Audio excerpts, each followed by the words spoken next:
Boa noite a todos os presentes. Em nome da Cooper Abaeté, agradecemos a presença de cada um nessa noite especial, essa noite de compartilharmos conhecimentos e, claro, trocarmos experiências. Temos hoje a palestra Produção de Leite em Pasto, contando com o Marcelo Castro, zootecnista da Cooper Abaeté, e também com esse grande parceiro da Cooper Abaeté e dos cooperados, que é o Luiz Gagliotti, médico veterinário, uma pessoa muito capacitada que nessa noite vai falar sobre esse importante assunto. Mas antes, convidamos para vir até aqui na frente o presidente da Cooper Abaeté, Rogério Lage, para dar abertura a essa noite de muitos conhecimentos e, se Deus quiser, uma noite muito especial para todos os presentes. Boa noite a todos, é um prazer tê-los aqui.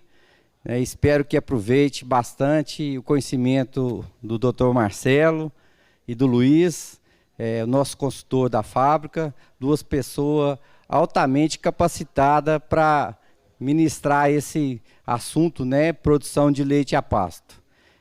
Que todo mundo aproveite bastante a palestra dos dois. Boa noite, pessoal. Boa noite a todos. Queria agradecer vocês e a Cooper Abaeté pelo convite. É sempre um prazer estar aqui com vocês. Pessoal, eu e o Marcelo vamos dividir a palestra.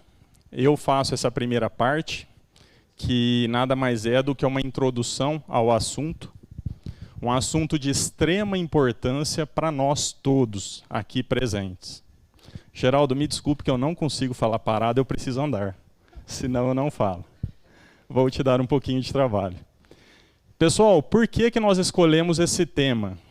Produção de leite em pasto. Já há alguns meses, nós, da equipe técnica da Cooper Abaeté, a gente vem discutindo muito isso. Eu ando muito ao longo do Brasil, em alguns estados, inúmeras fábricas de rações, cooperativas, e a gente vivencia muito a realidade do produtor de leite dentro do Brasil. E o que a gente nota, que há alguns anos vem crescendo uma cultura dentro do Brasil, que o leite só funciona dentro de barracões. Que vaca só dá leite dentro do freestall ou dentro do compost de barn. E isso não é uma verdade. E isso é uma cultura, de certa maneira, perigosa. Por que eu estou mencionando isso aqui? Um produtor de leite pequeno, que ele possui 20, 50, 100 vacas em lactação, ele consegue hoje ter um desembolso suficiente para montar um compost, para montar um freestall? Quanto eu gasto hoje para alojar uma vaca de leite dentro de um compost? Sinceramente, eu não tenho o número atualizado devido às últimas altas. O último número de um cliente meu, uma conta precisa, R$8.000. Por vaca alojada dentro do compost em barracão. Fora ordenha, fora todo o maquinário necessário que vem junto. Como que um produtor de leite com 50 vacas vai conseguir arcar com um desembolso desse tamanho? Primeiro ponto. Segundo ponto, pessoal. Essa vaca que está entrando no compost, nós vivenciamos isso todos os dias. É uma vaca própria para ser estabulada? Qual o custo de produção dentro de um barracão hoje? Alguém tem esse número aqui? Se eu alojo uma vaca hoje, seja no compost ou seja no freestall, essa vaca não pode ter menos que 33, 34 litros de média. Hoje nós somos chamados, a minha empresa, a gente vai em inúmeras fazendas grandes, 300, 400, 500, fui uma de 1.000 vacas esses dias atrás, com 25 de média. Ela está fechando no azul? Não, não está. Então, estabular uma vaca, pessoal, não é algo simples. E isso está levando inúmeros produtores de leite dentro do Brasil a abandonarem a atividade. Eu estou exagerando em falar que todos os dias, todas as semanas, a gente vê um colega abandonando a atividade? E por que isso está acontecendo? Então, essa noite, pessoal, ela é de extrema importância para nós, para nós todos começarem a plantar uma sementinha em nossas cabeças e rever os nossos conceitos. Estamos trabalhando no caminho correto? Eu não quero dizer que o compost ou o freestol é ruim. Longe disso, eu sou apaixonado por vaca holandesa pura e altas produções de leite. Só que eu também consigo pôr uma vaca girolanda meio sangue no pasto e fazer ela me dar dinheiro. Sem grandes aportes financeiros, sem desembolsar muito dinheiro. E na maioria das vezes essa vaca girolanda meio sangue tem uma eficiência financeira muito maior do que a vaca holandesa pura dentro do barracão. Então a importância dessa conversa hoje, pessoal, vai girar em torno disso. Eu vou fazer essa introdução e o Marcelo vai vir depois fazendo toda a parte técnica, ok? Como está a produção de leite no Brasil atualmente? Eu trago aqui alguns dados, a fonte é o IBGE, a Embrapa apenas compila esses dados. Observem, pessoal, que a produção de leite do ano de 2000 para frente, ela vai subindo. No entanto, na hora que nós temos o ano de 2014 até 2019, a nossa produção de leite dá uma pequena patinada. Ó. De 2014 até 2017, olha o que acontece com a produção de leite. Ela tem uma pequena estabilização com tendência à queda. Aqui em 2019, nós chegamos a 34,8 bilhões de litros de leite produzidos ao ano. Esse último ano, 2020, um pequeno crescimento em relação a 2019. Por que nós vínhamos crescendo constantemente e, de repente, essa curva se estabilizou? É sinal de alerta. Alguma coisa está acontecendo. Por que o produtor de leite está desestimulado? Algum motivo tem. Observem aqui, eu peço desculpas pelo tamanho da fonte para o pessoal mais do fundo, a distribuição de leite no Brasil. Olha que interessante. Em estabelecimentos, fazendas produtoras de leite, apenas 2% delas produzem mais de 500 litros por dia. Não é um número que chama a nossa atenção? 2% apenas das fazendas produtoras de leite produzem mais de 500 litros por dia. Ou seja, o que isso significa? Que a produção de leite nacional, ela está na mão de quem? Dos pequenos produtores, da agricultura familiar. Observem nesse gráfico à direita que 55% do leite produzido no Brasil está dentro de fazendas de 50, 500 litros de leite apenas. A nossa produção de leite é do pequeno produtor e da agricultura familiar? Sim ou não? Sim.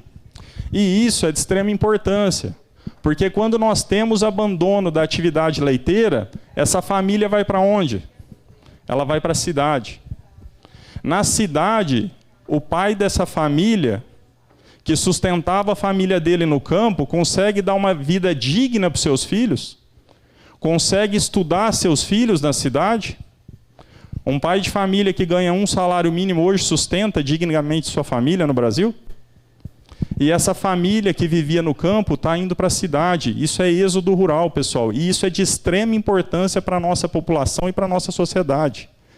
Nós não podemos permitir que o produtor de leite saia da sua atividade. Nós precisamos trabalhar em prol dele para que ele tenha lucro na atividade leiteira e ele fique na fazenda dele. Porque ali ele sustenta a família dele, ele dá dignidade para a família dele. E isso me preocupa muito, pessoal, porque as grandes empresas do setor não ajudam esse pequeno produtor. As únicas instituições capazes de mudar essa história, as únicas instituições que olham para o pequeno produtor são as cooperativas. O papel da cooperativa dentro da sociedade brasileira é de extrema importância, porque é ela que cuida dessas famílias, desses pequenos produtores de leite. Uma multinacional tem interesse em cuidar desse pequeno produtor? Não. O que ela vai vender para ele?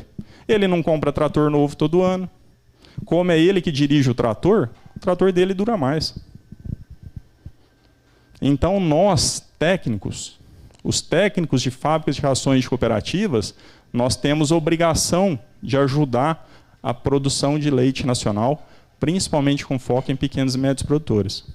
Quando nós falamos em produção de leite em pasto, eu não quero dizer que é só para pequeno produtor. A produção de leite em pasto, ela pode ser trabalhada em pequena, média ou grande escala. Só que pequenos produtores estão mais diretamente relacionados a ela, é isso que eu quero dizer. Observem aqui, pessoal, o número de estabelecimentos produtores de leite no Brasil. 1,17 milhões de estabelecimentos. E olha o que tem acontecido nos últimos anos. 174,5 mil estabelecimentos deixaram de produzir leite. É aquele amigo da gente que nós ouvimos, semana passada o João parou de tirar leite. O seu Zé vai parar o mês que vem. Olha o número lá do censo do IBGE. 174 mil estabelecimentos saíram da atividade. Isso é preocupante. Isso não é bom para a sociedade. Nós temos o número de estabelecimentos que vendem leite no Brasil. 634 mil fazendas comercializam leite, vendem para algum laticínio. Delas, 296 mil saíram da atividade. É para assustar ou não? O nosso assunto de hoje é importante ou não?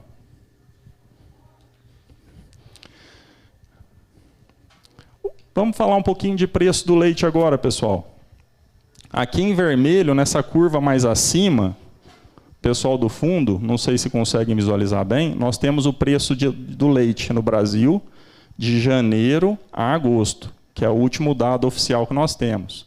Observem que o preço de 2020 está muito acima dos últimos anos.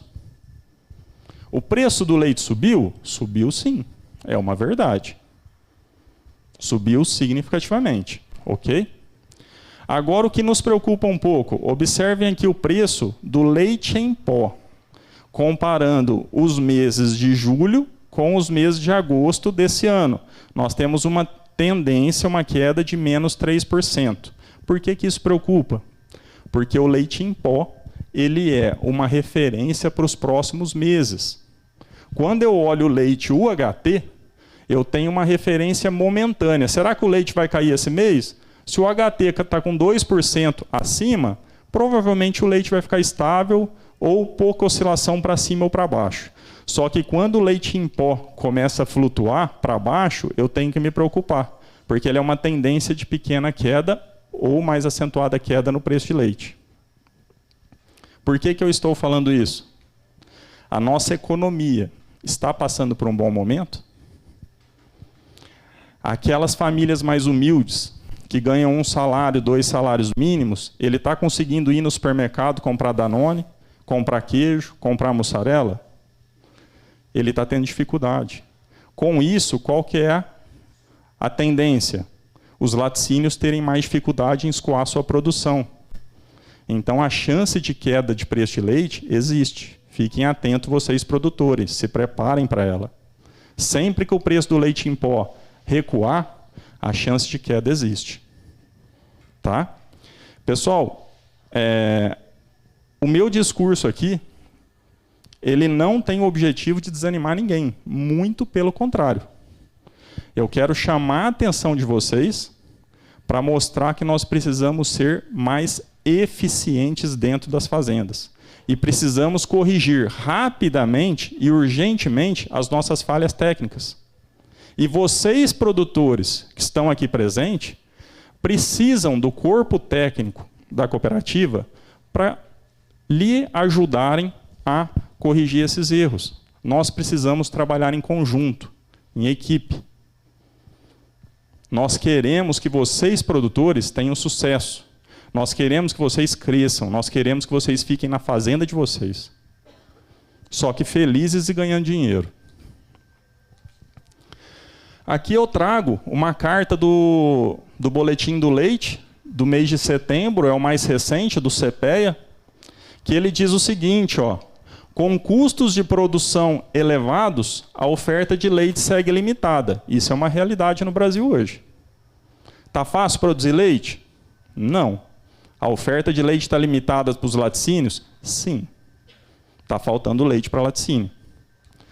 O CPEA ainda traz dentro dessa carta a seguinte informação.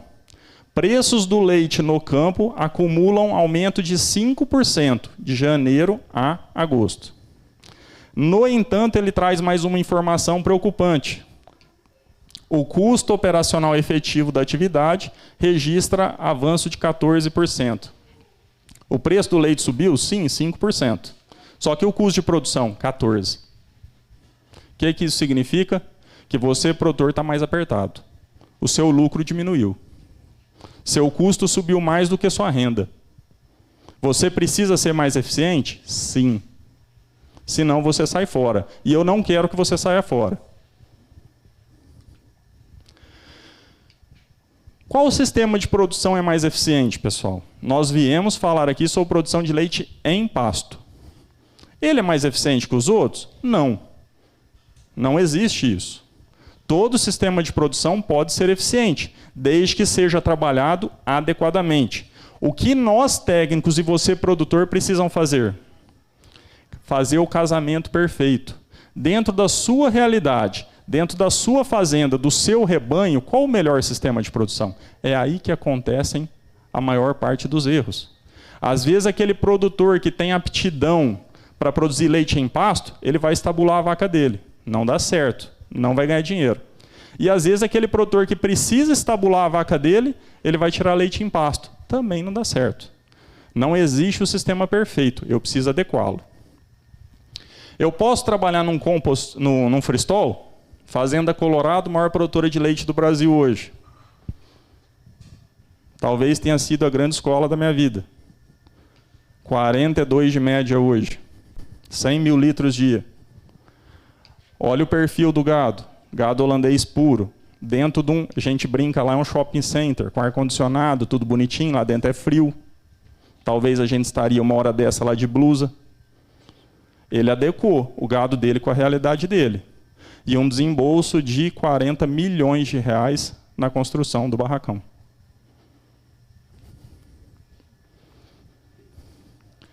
O sistema funciona? Perfeitamente. Compost de Barney.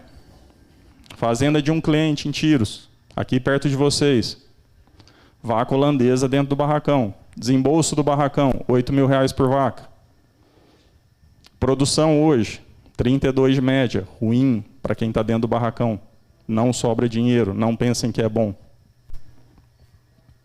O sistema funciona? Perfeitamente, está sendo adequado, dentro da realidade da fazenda. Quirinópolis, Goiás. Vacas mais mestiças, girolandas, comendo mombaça.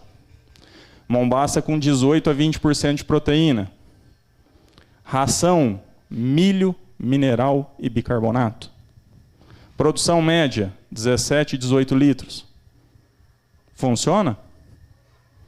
Muito. Dá dinheiro? Demais.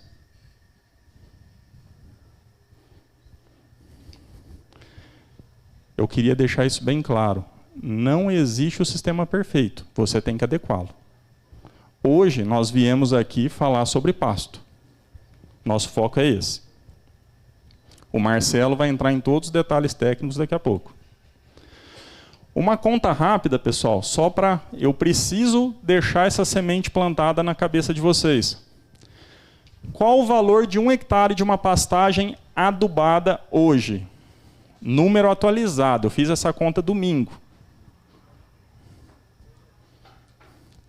Custo de manutenção anual de uma pastagem, 1 hectare, correção e adubação do solo. Como no pasto, eu jogo muito adubo, eu preciso fazer a correção junto com a adubação, calcário e gesso anual. Eu preciso fazer a adubação de correção com fósforo e potássio, anual. E eu preciso da adubação de produção, que é a nitrogenada, 40 quilos por unidade animal, ano. Então, um total de R$ 5.700 por hectare hoje. Adubo está muito caro, mas eu tenho que trazer o número real para vocês. Custo operacional para eu jogar esse adubo no chão, R$ 375 por hectare. Custo total para manutenção de 1 hectare de pasto durante o verão na minha fazenda, R$ 6.075. Eu vou diluir esse custo em quanto tempo? 5 meses.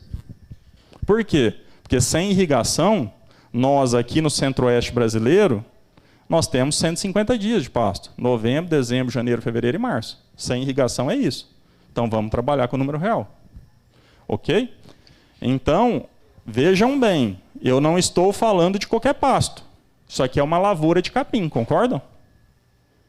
É uma lavoura de capim. Por favor, sentem direito agora, se acomodem, não quero que ninguém caia. Qual o custo da silagem de milho para novembro agora? Não se assustem quem não fez a conta ainda, o número também é atualizado. Atualizei ele domingo. Semente esse ano, pessoal, de 600 a 1.200 reais. Pus a média, 850. Quem quiser plantar um Pioneer 3707 a 1.200, hoje não tem semente mais nem para safrinha do ano que vem. Você só compra para 2022 a semente. Correção e adubação de solo, R$ 3.883 reais por hectare. Uma adubação básica de milho, 300 kg de plantio com adubo bom e 450 kg de cobertura. Herbicidas, inseticidas e fungicidas, algo em torno de R$ 1.050 reais por hectare. Operacional, para eu pôr tudo isso no chão, R$ 500 reais por hectare. Em silagem, uma média aí de R$ 1.500 reais. Lona, vocês viram o preço de lona nos últimos dias? Nós vamos gastar mais ou menos aí R$ 500 reais de lona por hectare. Perdas, 15%. Um silo bom, bem feito, perfeito, caprichado, sem perda nenhuma visual, quanto que ele perde? 15% no mínimo. Então você tem que jogar essa perda no custo. Essa não é perda visual, que é aquele silo podre que você joga fora. Isso aqui é só perda em troca gasosa. Você pode pesar, se você pôr 1.000 toneladas de silo dentro da trincheira, você vai tirar 850 apenas. Então você tem que jogar esse custo. É a perda por troca gasosa. Custo total, R$ 9.157 reais por hectare de milho ensilado. Nós vamos ter uma silagem aí oscilando de 200 até 240 reais ou 250 reais por tonelada. Caro. É qualquer vaca que pode comer essa silagem?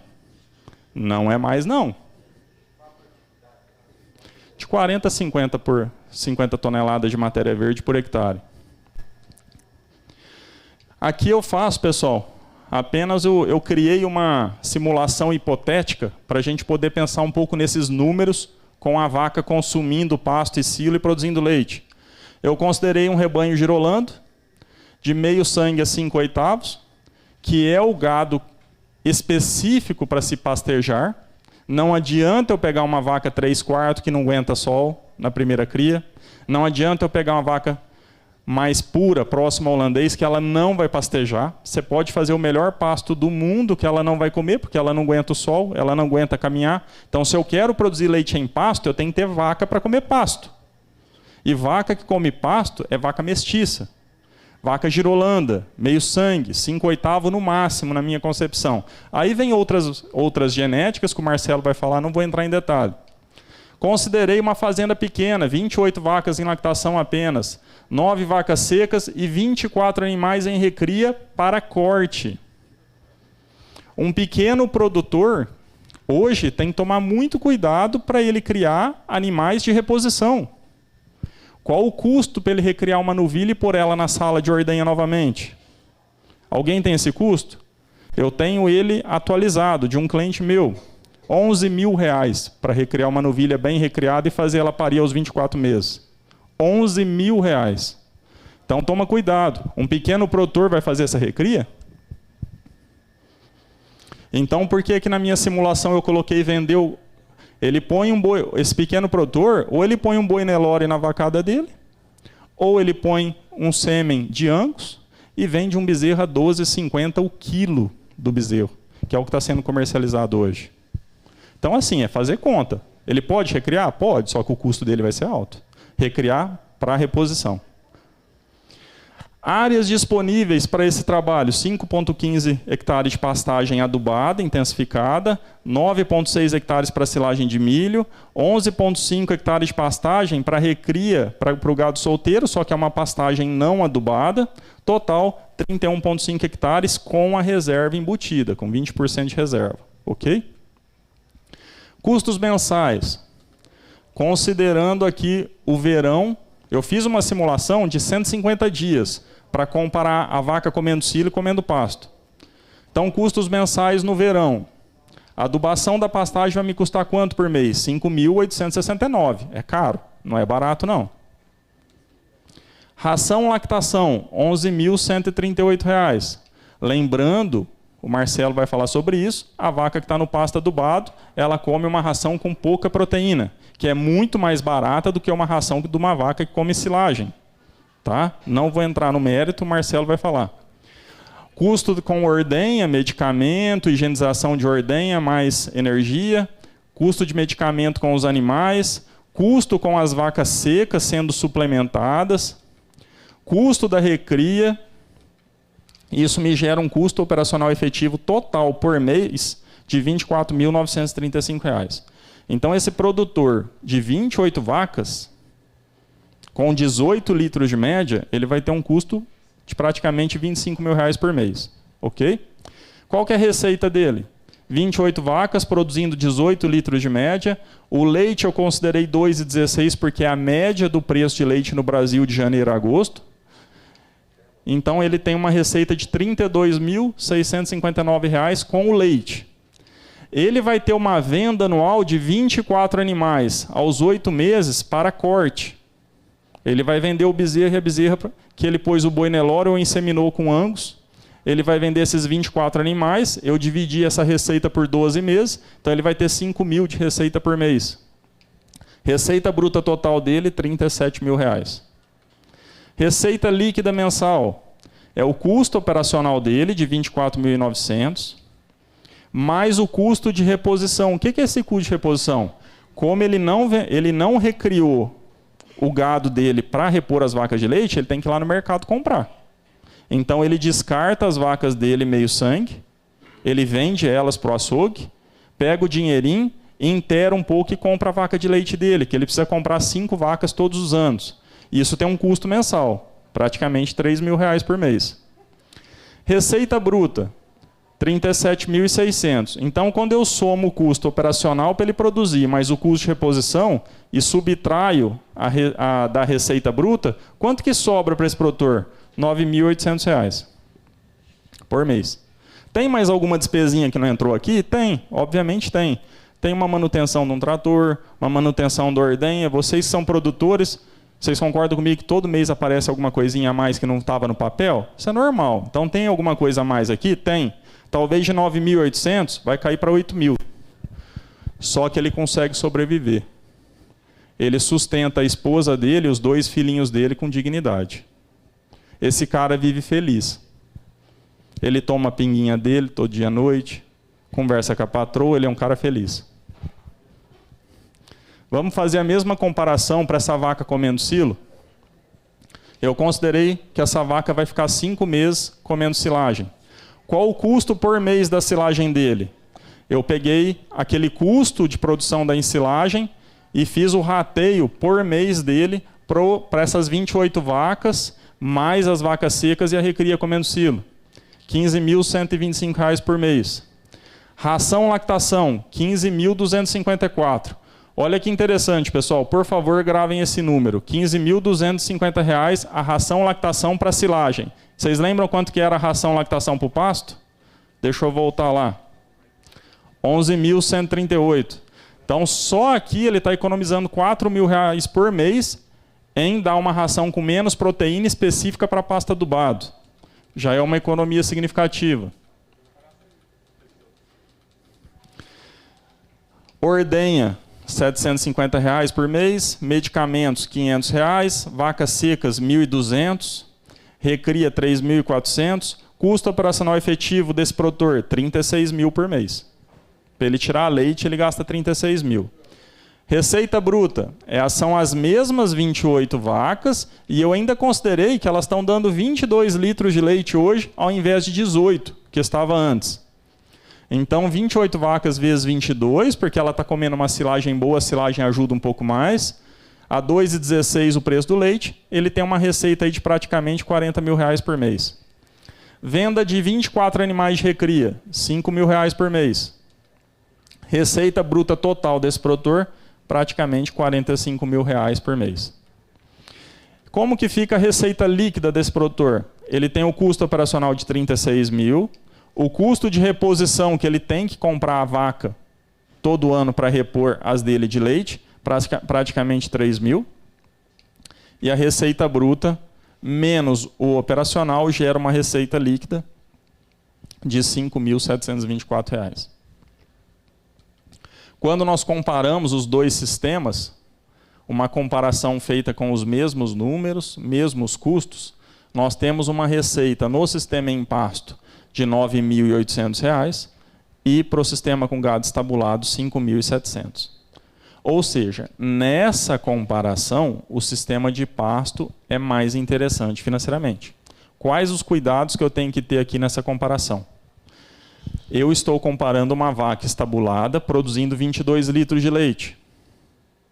Se eu tivesse uma vaca estabulada produzindo 35, talvez a receita aqui no gado estabulado seria superior ao gado no pasto.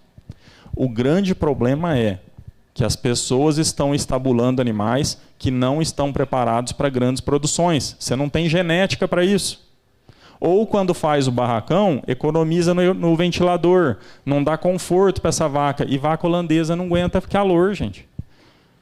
Eu preciso hoje, as fazendas maiores que a gente acompanha, eu dou no mínimo 5 a 6 banhos por dia numa vaca holandesa. São 3 banhos pré-ordenha e mais 2 a 3 banhos entre as ordenhas. Então eu preciso estar preparado para tirar essa vaca holandesa dos 22 de média e mandar ela para os 35 de média. Só que pouquíssimas fazendas estão. Aí quando estabula o gado, a fazenda entra no vermelho.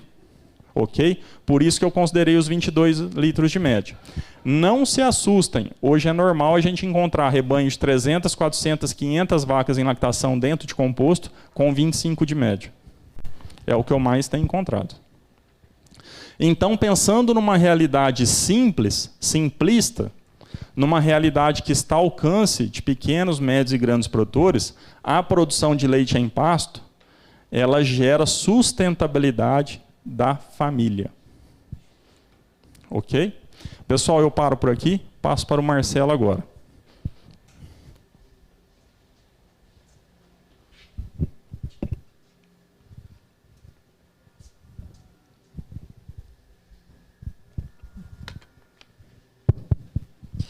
Pessoal, boa noite. Deixa eu testar aqui. Ok. Pessoal, boa noite. Obrigado por vocês estarem aqui. É muito gratificante poder fazer uma palestra assim. Vocês ter saído da casa de vocês, ter vindo para cá. Isso mostra falhando não. Mostra o quanto empenhado vocês estão com, vamos dizer, a pecuária leiteira e quanto vocês estão buscando conhecimento, buscando novas formas, aprender sobre pecuária leiteira. Isso é muito gratificante para nós que estamos aqui. E eu tenho certeza que isso coloca todos vocês aqui, produtores, técnicos, isso coloca vocês na frente das outras pessoas, porque vocês saíram de suas casas e vieram aqui buscar conhecimento, buscar informação. Isso é muito importante. Pessoal, então, essa palestra, produção de leite a pasto, vamos dizer, foi uma ideia minha e do Luiz. A gente está falando disso de produção de leite a pasto, acho que desde quando eu conheci o Luiz, né, Luiz? Há 7, 8 meses atrás, foi quando eu cheguei aqui na Coopera Abaeté. E a gente sempre falando disso, muito de leite a pasto, e o quanto é importante a produção de leite a pasto. E a gente sempre falava isso, que é um tema que ficou esquecido, dentro disso que o Luiz falou, que o pessoal, vamos dizer, vendeu essa ideia, essa moda, que o legal, que é bonito é produzir leite em barracão, em sistema fechado, e isso aqui ficou para trás, não só pelos produtores, mas também pelos técnicos. Então a gente está falando muito sobre isso, da importância disso, E aí eu convidei o Luiz para fazer o programa Um Dedo de Prosa com a Coopera Abaeté, e na gravação do programa o Geraldo estava lá, né, Geraldo? Uma pergunta que eu fiz para o Luiz, que era para responder com 2 minutos, ele falou 15 minutos. Ele falou, Luiz, não tem jeito. A gente tem que fazer um evento para divulgar a informação, divulgar o quanto é importante essa produção de leite a pasto. E então surgiu a ideia de fazer então esse evento. Então primeiro seria uma live, mas a gente, vamos dizer, está meio cansado de live, né? Todo de live, e fazer um evento presencial, agora que o corona deu uma amenizada, acho que seria melhor, então, para poder passar as informações para vocês. Então, pessoal, começando minha parte aqui, então, o que eu separei para falar um pouquinho para vocês, fazer uma breve introdução de importância de leite a pasto, sistema de produção a pasto, questão o quanto é difícil manejar um pasto. Depois eu vou falar um pouquinho sobre tipos de forrageiras para pastagem. Então, quais fatores o produtor deve considerar na hora de formar a pastagem. Depois eu vou falar um pouquinho de manejo de pastagem. Vamos falar um pouquinho brevemente de irrigação, falar que não é esse bicho talvez de 7 cabeças que todo mundo pensa que é muito caro, mas talvez, lógico que depende de vários fatores, mas talvez pode sim ser uma alternativa interessante. Vamos falar uma coisa muito importante de produção de leite a pasto, que às vezes fica um pouco esquecida, que é a questão do conforto térmico. Vaca a pasto, sim, passa estresse térmico e muito estresse térmico, e dentro disso aqui muito importante também a escolha da raça, qual a raça ideal para produzir leite a pasto. Vamos falar então um pouquinho de ordenha, isso é só um slide bem breve, questão de tempo de ordenha, questão de horário de ordenha, quanto que o produtor a pasto tem que ordenhar suas vacas, qual o melhor horário do dia. Fornecimento de água, isso aqui é de muita importância, então ter fornecimento de água em quantidade disponível, água de qualidade e fazer com que a vaca não caminhe muito para encontrar essa água. E um pouquinho, brevemente, de suplementação, tipo de suplemento, qual suplemento usar, quando fornecer o suplemento também. Então, vamos lá, pessoal. Começar, então. Vamos dizer, ter uma pastagem dessa, assim, bem formada, bem manejada, é muito difícil. A gente sabe que é muito complexo manejar pasto. Então, o que a gente fala muito no campo manejar pasto, o manejo de pasto é uma arte. Então, e o que é arte? Por que manejar pasto é tão difícil? Porque o manejo de pasto é uma arte. Então, eu busquei no dicionário lá, eu achei 2 definições para arte. A primeira seria habilidade ou disposição dirigida para a execução de uma finalidade prática ou teórica, realizada de forma consciente, controlada e racional. E a segunda definição para arte foi conjunto de meios e procedimentos através dos quais é possível a obtenção de finalidades práticas ou a produção de objetos, técnicas. Então, no nosso caso aqui, por que manejar pasto é uma arte? A gente quer manejar um pasto para que ele produza, vamos dizer, a maior quantidade de forragem possível e com o melhor valor nutricional possível. Para, no final, a gente produzir o quê? A gente produzir o nosso objetivo final, seja gado de corte, produção de carne, seja gado de leite, produção de leite. Então, sim, manejar pasto é uma arte e não é fácil. Se fosse fácil, eu acho que todo mundo produzia leite a pasto. E eu acredito que é um dos grandes erros que teve durante a produção de leite a pasto foi erro de manejo aqui. Teve erro de manejo, então o pessoal começou falando que, não só produtor, mas técnico também, falando que produção de leite a pasto não funciona, mas pode ser devido ao esse erro de manejo, à escolha da forrageira errada. Então, pessoal, qual que é o cenário brasileiro que a gente vê de manejo a pasto? É isso aqui, ó, pastagens degradadas, com baixas produtividades, e aí vem essa história, leite a pasto não funciona, e é devido a isso aqui, ó, são erros de manejo, pastagens degradadas, às vezes com muita erosão, e isso aqui, vamos dizer, é a realidade do Brasil, é o cenário brasileiro que a gente observa hoje, são poucos produtores de leite a pasto que a gente visita, que a gente vê que tem uma pastagem boa, de qualidade, bem manejada, que na propriedade não tem uma área degradada, não tem um solo degradado. E aí, essa é a diferença, uma pastagem mal manejada de uma pastagem bem manejada. E aí, possui diferença? Lógico que possui diferença. Aqui, pode ser talvez um vizinho do outro. E de um lado da cerca, um produtor altamente com taxas altas produtivas, né, e o outro com taxas baixas, com baixas produtividades. E aí a gente sai desse cenário aqui, sai de um cenário que o produtor consegue vaca de média de 5 litros vaca dia, baixíssimas produções, no pasto totalmente degradado. E aí pode, no caso aqui, chegar só com a pastagem, média de 13 litros vaca dias ou até mais. Isso aqui é só um relato, assim, o quanto diferente pode ser uma área da outra, uma produtividade da outra. E aí, pessoal, por que isso acontece? Porque, às vezes, o produtor, o técnico, não olha a pastagem como uma cultura. Então, vamos dizer, para o primeiro passo, o mais importante seria isso aqui, ó. O produtor de leite precisa ser um bom agricultor, precisa enxergar o pasto como uma cultura, seja uma cultura de milho, cultura de cana, de soja, para assim alcançar altos níveis produtivos, para aí sim começar a produzir leite. Então, o pasto, pessoal, não é só formar o pasto e depois só extraindo de lá nutrientes, colocando animal e não devolver nada do solo. A gente precisa adubar o pasto, a gente precisa fazer calagem, fazer gessagem, fazer uma adubação com fosfato, potássio, nitrogênio, análise de solo.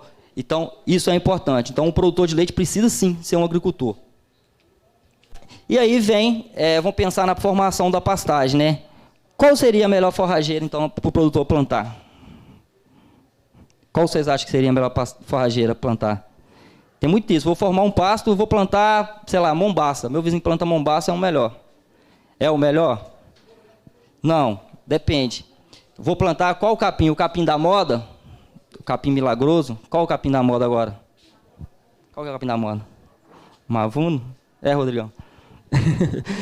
Então, ou qual o capim milagroso? Eu lembro que quando eu estava em Viçosa estudando, o pessoal falava que o capim milagroso, brincava na época, era o Tifton, era o capim milagroso da época. Então, isso aqui, pessoal, então gera dúvida, qual forrageira plantar? Não existe a forrageira ideal. Na verdade, existe para a sua fazenda, para o seu manejo, o que você vai fazer.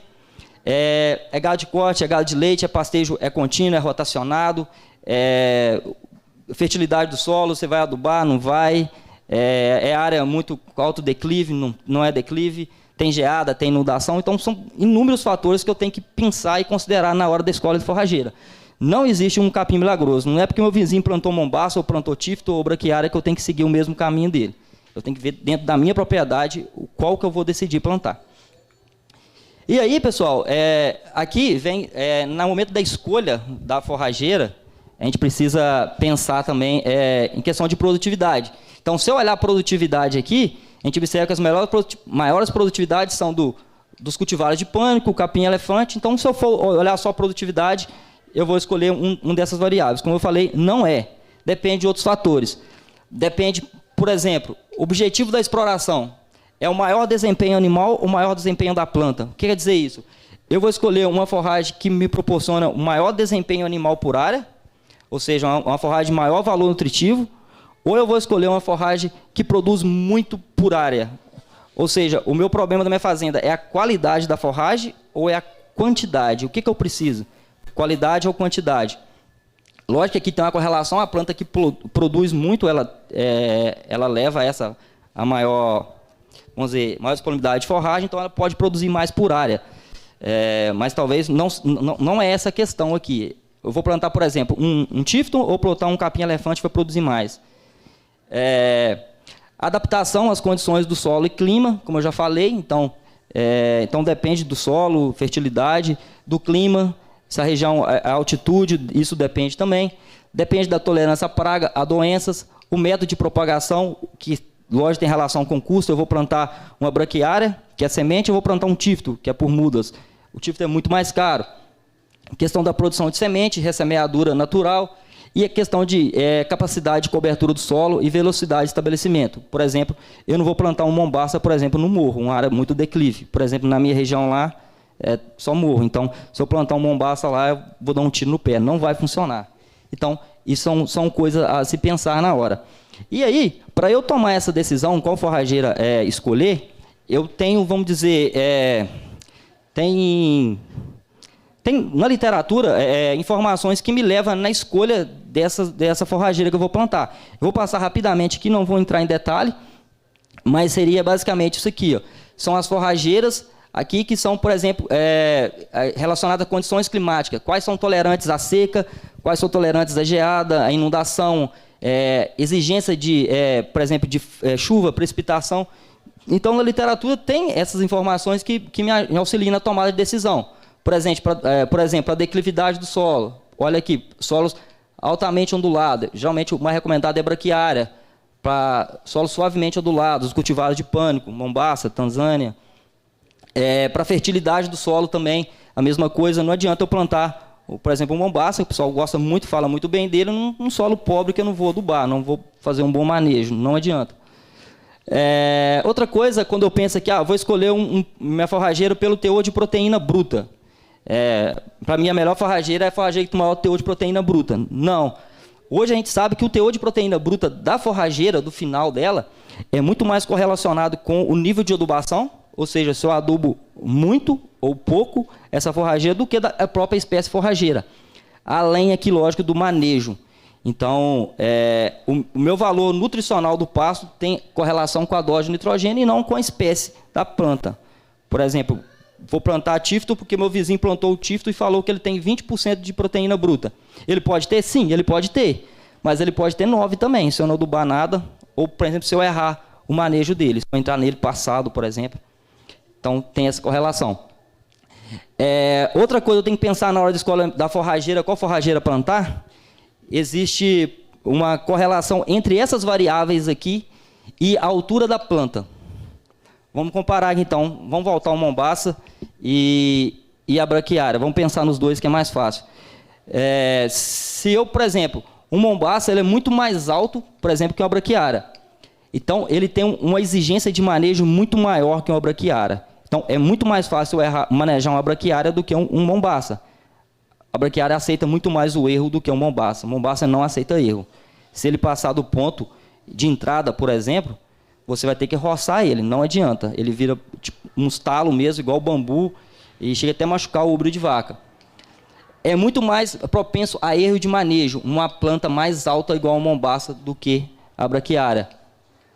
Então, quando mais cresce também, uma planta mais alta, ela tende a ter menor valor nutritivo, comparando com a planta mais baixa. Por exemplo, quando uma planta cresce mais, ela precisa se manter em pé. Então, nisso, o que ela faz? Ela precisa ter uma fibra mais resistente. Então, essa planta, a qualidade da fibra dela é pior do que uma planta mais rasteira ao solo. E isso acontece o quê? Isso limita consumo. Então, quando a planta tem uma fibra pior, ela limita consumo. Então, uma planta maior, ela tem um decréscimo no valor nutritivo. Só que uma planta mais alta, ela produz mais, ela tem um potencial produtivo maior do que uma planta menor. Só que outro ponto importante é a flexibilidade de manejo. Uma planta alta, ela é bem menos flexível ao manejo do que uma planta baixa, uma forrageira baixa. Então, isso eu tenho que pensar na hora de escolher a forrageira que eu vou plantar. Então, qual é a minha habilidade em manejar pasto? Se o produtor nunca plantou um pasto, nunca manejou um pasto na vida, vai ser a primeira vez, um pensamento meu, posso estar errado, não sei o que vocês pensam, eu nunca recomendo esse cara começar com pastejo, por exemplo, de Mombaça de cara. É o que mais o erro. Então, vamos começar com a gramínea mais fácil de manejar, vamos aprender a manejar pasto, e aí depois a gente vai melhorando o pasto, vai passando para uma outra gramínea, que mais produtiva, permite uma maior produção por área, para eu chegar nessa outra gramínea, então. E aí vem os tipos de sistema de pasto, pessoal. Vamos pensar que a gente já definiu qual forrageira vai plantar, e aí vamos definir agora o tipo de sistema de pasto. A gente tem 2 sistemas de pasto, vamos dizer, predominante aqui, que é o pastejo, que é o contínuo, que é o pastejo contínuo. Eu solto o gado no pasto lá, não tem divisão nenhuma, o gado fica solto no pasto, e eu tenho o pastejo rotacionado, que é aquele que eu faço vários piquetes, que eu consigo controlar mais o pastejo, aproveitamento da área. E aí vou falar cada um separadamente aqui, mas não tem melhor ou pior, depende do objetivo do produtor, qual tipo de animal vai pastejar em cada pasto desse aí. Então vamos lá, o pastejo, esse aqui é o pastejo contínuo, onde não tem divisão, tem um pasto lá grande, eu solto os animais lá. Quais são as limitações e as potencialidades desse tipo de pasto? No pastejo contínuo, eu tenho pouco controle da desfolhação feita pelo animal. Ou seja, o animal pasteja onde ele quer, ele vai onde ele quiser, eu não consigo controlar isso. Então o animal vai procurar o quê? Ele tem maior seletividade, ele vai procurar o quê? As folhas mais palatáveis, mais macias, que são mais, vamos dizer, tem uma palatabilidade maior para aquele animal.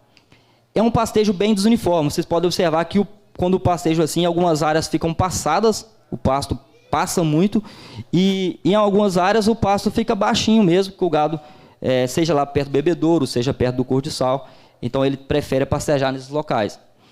E quais são as potencialidades? Então, o pastejo contínuo tem só coisa ruim? Não. Ele tem coisa boa também. Por exemplo, menor mão de obra, tanto em quantidade como em qualidade. Num piquete rotacionado, tem que estar todo dia um cara lá manejando o pasto, mudando de piquete, talvez adubando o piquete. Já no pastejo contínuo, não preciso disso. Eu solto o gado lá e pronto. Não precisa de mão de obra que entenda de manejo de pasto, só deixar o gado no pasto.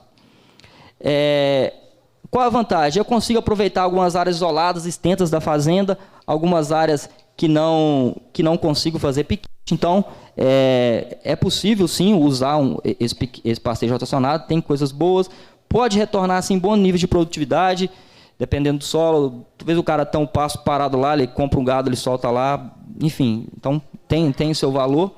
E também pode usar para gado solteiro, vacas secas, novilhas. Agora tem o pastejo intermitente, que a gente falou, lotação intermitente ou piquete rotacionado, que é aí que eu vou controlar. Por exemplo, aqui eu vou dar um exemplo de piquete rotacionado, onde as vacas ficam, por exemplo, cada dia em um piquete. Cada dia a vaca vai mudar do piquete e vai passar para um piquete novo. Então, esse é um exemplo de piquete rotacionado, mas pode ter mais. Você pode usar 2 piquetes por dia, você pode usar um piquete por 2 dias. Então, são vários sistemas de piquete rotacionado. Potencialidades. Variação da carga animal. Nesse tipo de sistema aqui, é difícil eu trabalhar com a carga de animal fixa. Por quê? Então, pode ser que nesse ciclo eu tenha muito pasto, mas no próximo pode ser que o pasto caia a produção, pode ser que o gado esteja saindo do piquete, um piquete muito baixo. Aí eu preciso diminuir o número de animais por áreas. Ou lançar a mão de outras ferramentas que eu diminua esse super pastejo. Eu tenho o controle da produtividade e aproveitamento do pasto.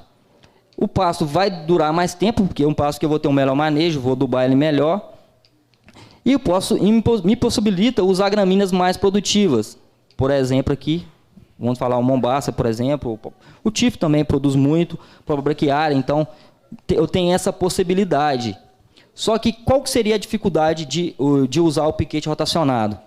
Seria necessidade de áreas adequadas para implantação. Então, eu não vou fazer um piquete em qualquer área, em um morro, por exemplo, uma área ruim, baixa produção, não funciona.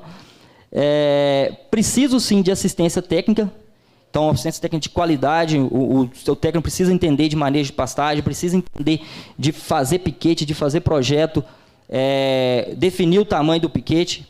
Antigamente, então, começava aquelas ideias de vender os projetos prontos, piquete rotacionado 30 piquetes, tamanho X, ou só 30 piquetes, não é assim. Então, o seu técnico precisa entender disso aqui, para dimensionar o piquete. Porque depende da forrageira que você vai usar, depende do número de vaca que você tem, depende da área que você tem para fazer piquete. Então, tudo isso é incluso aqui. E demanda, isso aqui é já dentro da fazenda, então para manejar o pasto, demanda mão de obra qualificada e dedicada. Então, precisa que o produtor ele entenda de manejo de pastagem e ele seja dedicado ao manejo de pastagem. Não manejar pasto, piquete não é fácil, é difícil. E aqui, pessoal, só um exemplo de projetos de piquetes, onde faz aqui a divisão dos piquetes. E o ideal é que esse piquete seja o mais quadrado possível. Por quê? Vamos falar por 2 motivos principais. Economia de cerca, quando você faz o piquete mais quadrado, você tende a gastar um pouco menos com cerca. E outra coisa é a questão de uniformidade de pastejo. Se você tem um piquete que é muito estreito, as vacas vão entrar, vai pisotear esse piquete, e você vai perder muito pasto. Então, ele ser mais quadrado possível é a melhor forma desse piquete. E o ideal aqui é que o comprimento dele nunca seja 3 vezes maior do que a largura. Então, só uma dica mais prática que vocês, quando for fazer um piquete, pensar num projeto desse, pensa sempre nisso. E aí, pessoal, vem a questão do manejo do pasto. Isso aí é uma coisa muito discutida. Como que eu manejo o pasto? Quando que eu vou decidir se o gado, que começou, por exemplo, nesse piquete 13 aqui, ele foi andando, Quando que ele vai voltar no piquete 13 novamente? Vai ser quando pastejar todos os outros piquetes que vai voltar aqui ou não? Como que eu decido isso? Então, antigamente, realmente vendia essa ideia de um projeto pronto lá, de dias fixos. Então, o animal sai daqui, pastejou tudo, sei lá, 28 dias, 29 dias e vai voltar nesse piquete de novo. Mas não é assim mais, isso mudou. Hoje, a gente não pode manejar o piquete mais por dias fixos de descanso. Temos que manejar o piquete hoje pela altura. O que vai me definir quando o gado vai voltar para esse piquete vai ser a altura, não vai ser o dias fixo mais. Ok? Por quê? Pesquisas recentes, não tão recentes assim, né, tem um bom tempo já, começou a estudar a questão da qualidade e produtividade da forragem de acordo com a interceptação luminosa. O que seria isso? Eles iam com o aparelho no nível do solo e mediam o quanto de raios, vamos dizer, que chegava na base dessa planta.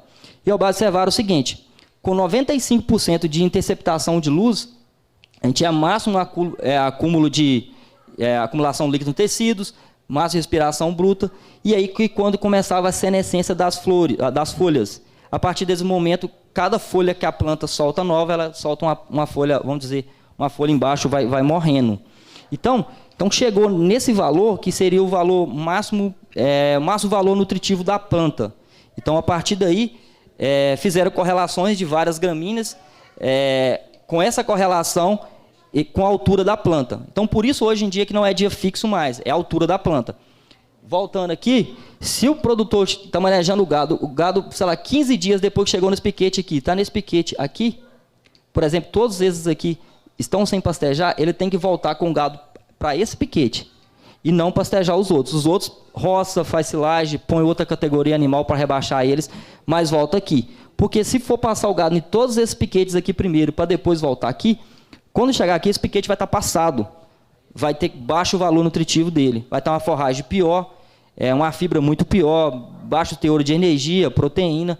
Isso vai comprometer a produção animal, vai comprometer a produtividade por área também.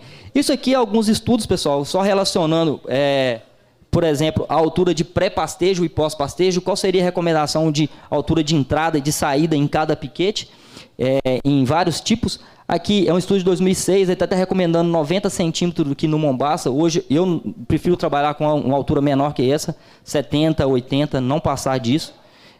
Então, a altura de entrada no Mombaça pode trabalhar aí com 75, 80 e sair aí com 35 a 40, tranquilo. Aí tem várias braquiárias, decumbes, charaés aqui também. Então, é só correlacionando qual deve ser a altura de entrada em cada um desses pastejos, com base esse índice aqui de interceptação luminosa. Aqui também mostrando para vocês novamente porque eu não posso trabalhar com dias fixos. Aquela ideia que tinha de trabalhar com dias fixos não funciona. Por quê? Isso aqui é a altura de entrada e de saída de Mombaça. Então aqui entrou com 95 e saiu com 30. Aqui é primavera, verão e outono. Tá vendo? A variação, esse aqui é o número de dias, 22 dias, 24 dias e 95 dias. Então, a mesma gramínea, ela pode demorar 15 dias para voltar à altura de entrada normal, como ela pode demorar 90 dias. Eu já vi Mombaça, no verão, voltando com a altura de entrada com 15 dias, 16 dias. Isso é normal. Então, saiu do piquete, adubou o piquete, choveu, vai voltar, e volta rápido. Então, dias fixos, aqui a mensagem deixar desse slide aqui é que dias fixos não funcionam. Manejar passo pela altura. E como que é isso? Todo dia o produtor pegar lá um cabo de vassoura, ou talvez até na bota mesmo, e vai lá andando no passo, ele já tem a noção qual que é a altura do passo, se está na hora de entrar com o gado naquele piquete ou não. E tem que medir passo todo dia, não tem como fugir disso.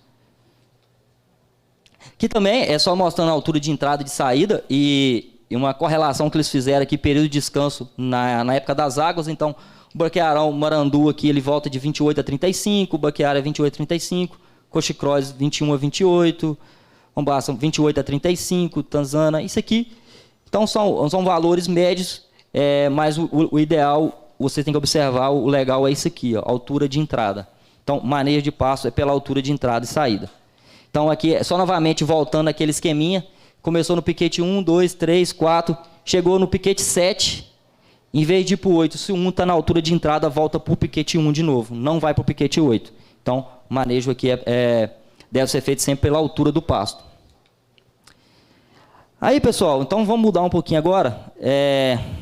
Produção de leite a pasto, igual o Luiz falou, tem várias vantagens, né, Luiz? Comparando a outros sistemas. Entretanto, a gente tem uma sazonalidade na produção de forragem. Então, onde a gente tem alta produtividade aqui nos períodos das águas e tem uma baixa produção aqui no período da seca. Isso aqui é um gráfico de braquiária brisanta. Quando pega um pânico, às vezes aqui até aparece negativo, né? Não tem como o pasto produzir negativo, mas só isso aqui são dados, aparece assim. Mas então a gente tem esse déficit aqui na época seca do ano, onde o pasto não produz. Então a gente precisa lançar a mão de alternativas, ou que a gente possibilita a gente usar o pasto mais meses por ano possível. E nessa época aqui não tem como fugir da suplementação do pasto, seja silagem, seja silagem de capim, de cana, de milho ou uma cana in natura. Nessa época não tem como fugir. Entretanto, tem como a gente amenizar esse período seco. Eu consegui explorar o pasto mais meses por ano. Então, pessoal, como falei com vocês, eu acredito que na região aqui a gente consegue usar a irrigação, talvez aqui desde agosto até março, abril, acho que a gente consegue usar a irrigação e utilizar o pasto durante essa época do ano. Aqui realmente, talvez maio, junho e julho são meses muito frios, talvez mesmo com o uso de irrigação a gente não consegue a produtividade do pasto. Então, talvez nessa época que realmente a gente precisa suplementar o gado com uma silagem que seja. Mas nos outros meses do ano, acho que sim, realmente é possível a gente usar, manejar pasto durante todos esses meses aqui. E eu não coloquei custo aqui, mas a gente tem uns custos aí de irrigação em mente, que a gente tem visto ultimamente. Então, para montar um sistema de malha, aí, talvez vai gastar por volta de 25, 27 mil por hectare.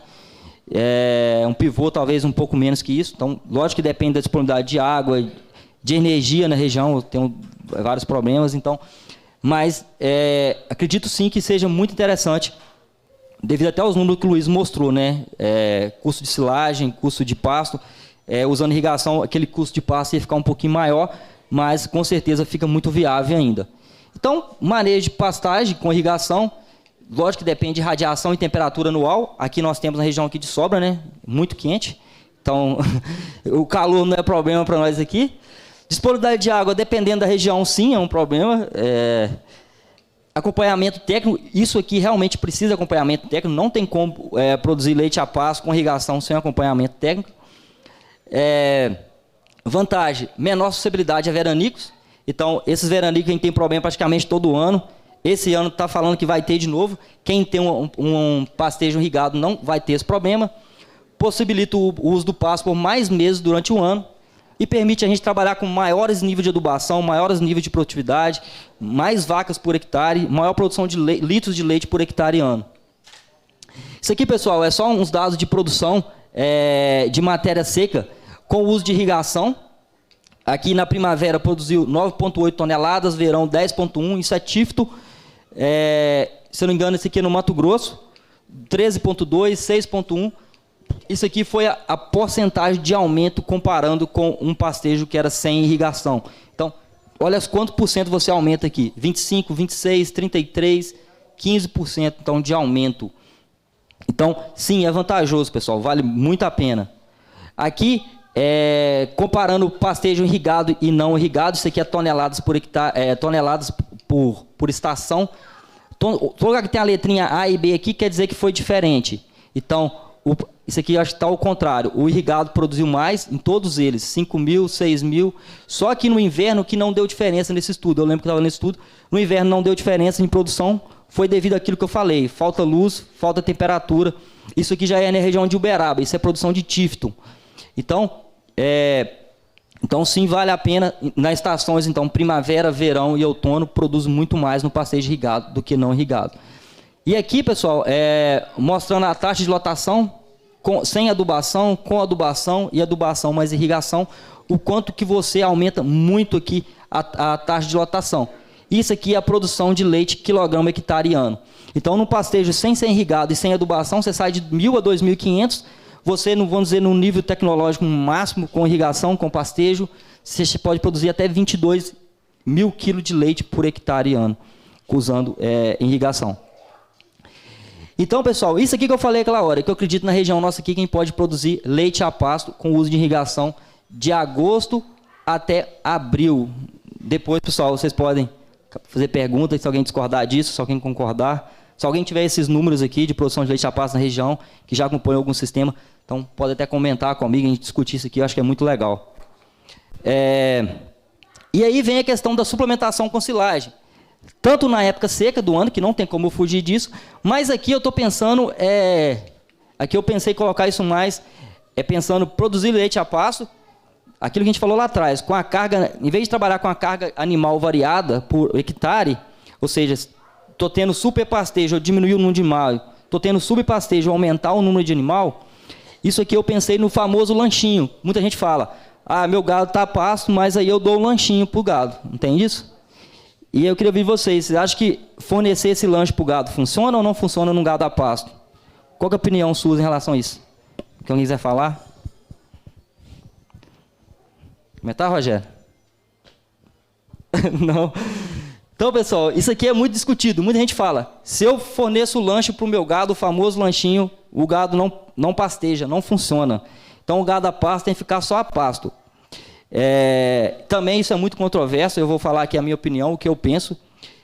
O que acontece muito aqui, talvez o problema não é fornecer o lanche para o animal, o famoso lanchinho. Talvez o problema esteja na hora que você fornece esse lanchinho.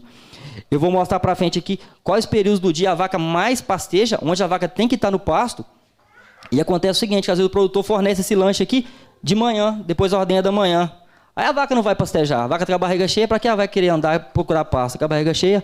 Ou talvez fornece esse lanchinho aqui depois da ordenha da tarde, que é onde também a vaca pasteja mais tempo.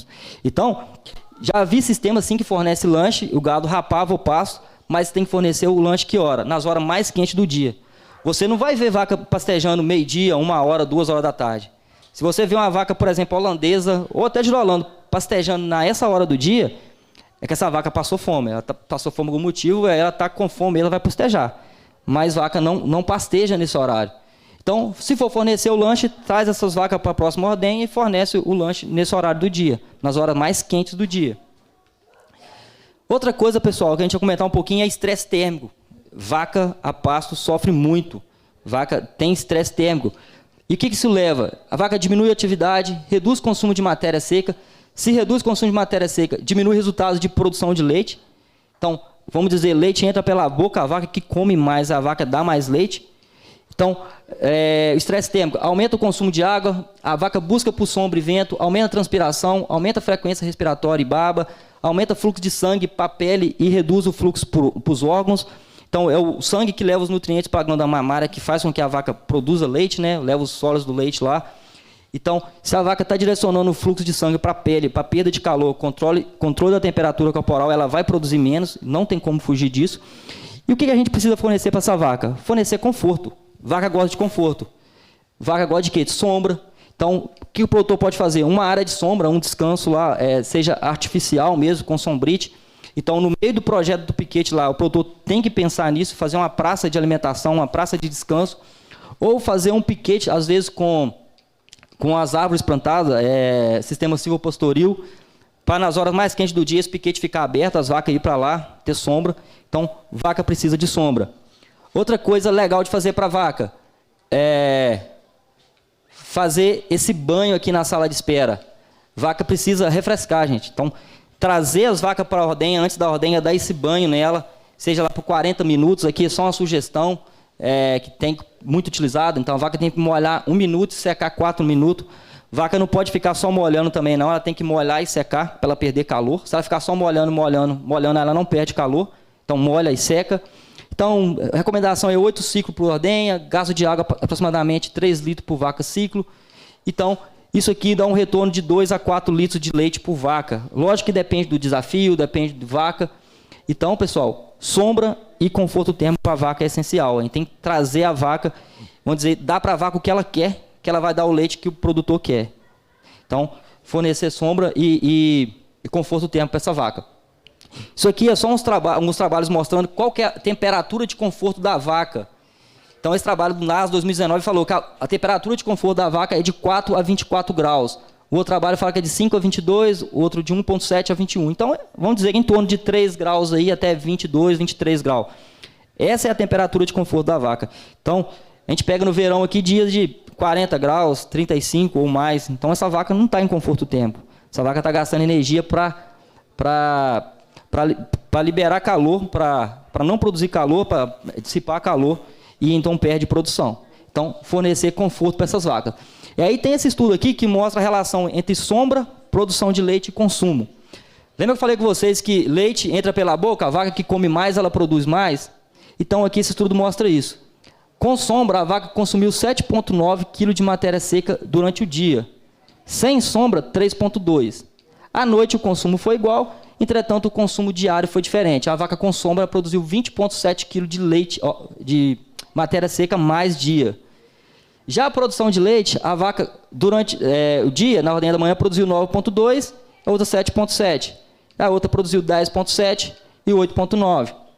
Então, observa aqui, a vaca que comeu mais, 18% a mais, ela produziu 12,3% de leite a mais. Então, aumentou muito a produção. Então, tem certeza que essa produção, esse aumento que se paga tranquilamente, um investimento em sombra, um investimento em um banho na sala de espera, com sombrite, com ventilador, tem certeza disso. E aí vem a outra questão muito discutida e também vem complementando essa questão do conforto térmico, pastejo antes ou depois da ordenha. Então, quando que minha vaca vai pastejar? Antes da ordenha ou depois da ordenha? Então, vem esse gráfico aqui que mostra o seguinte. Isso aqui é as horas que a vaca pasteja. Então, quando que eu tenho que ordenhar a minha vaca? Antes da ordenha. E quando que a vaca pasteja? De 5 da manhã às 11 horas aí, e depois por volta de 5 da tarde até 10, meia, 11 da noite. Então, pessoal, quem quer produzir de leite a pasto, não tem como fugir, não quer acordar cedo mesmo. Acordar 3 horas da manhã, 5 horas da manhã, essa vaca tem que estar no pasto pastejando. Porque é a hora que a mais consome pasto. Se eu estou ordenhando essa vaca aqui, eu vou soltar ela para o pasto 9, meia, 10 horas, o tempo de pastejo dela cai.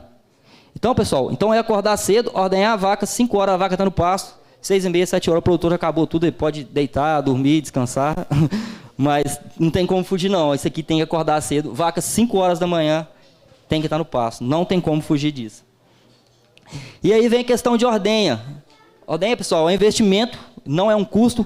Quando fazer um projeto de ordenha, pense bem, invista na ordenha, faça uma ordenha boa, que ordenha suas vacas rápido. A ordenha não pode durar mais que 2 a 3 horas numa fazenda, não. A ordenha tem que ser rápido. Como eu falei, já a vaca tem que estar no pasto 5 horas da manhã, e suas vacas do lote 1 de maior produção, elas veio, tomou banho na sala de espera, que a gente mostrou aquele videozinho, resfrescou, foi para a ordenha. Essa vaca, esse lote, depois que entrou na ordenha, o lote 1, 30 a 40 minutos após a ordenha, essa vaca ela tem que estar no pasto pastejando, tem que estar lá.